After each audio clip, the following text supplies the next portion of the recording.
سيتي في وضعيه جيده يروض الكره ثم يمررها ناحيه جابو انطلق جابو في نفس المضايقه جابو حط كره ممتازه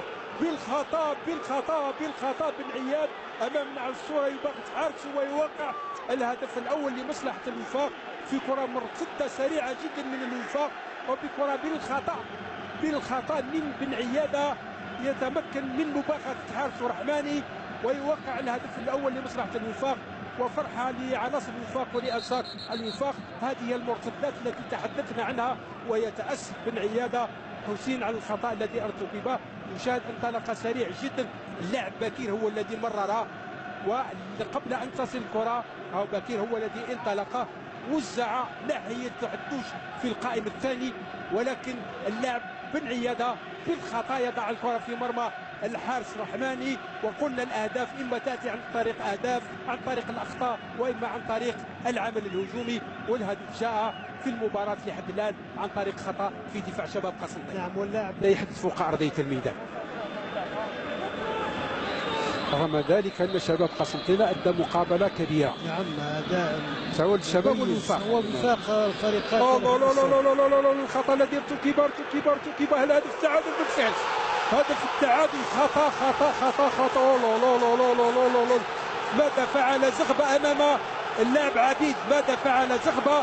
لعب بالنار وتمكن هذا اللاعب من تعديل النتيجه بعد خطا فادح في دفاع الوفاق.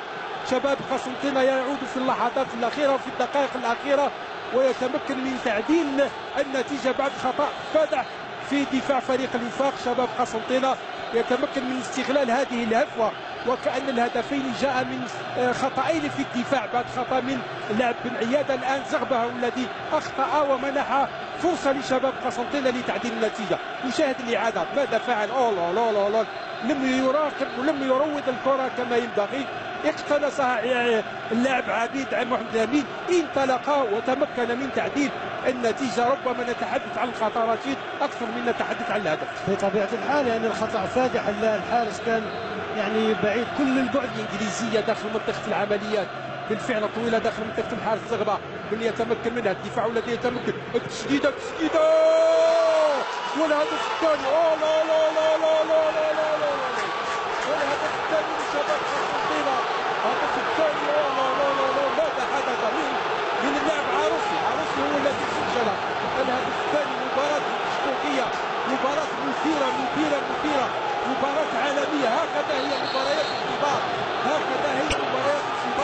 شباب قسنطينة في الوقت البدل الضائع يتمكن من تسجيل هدفين كاملين.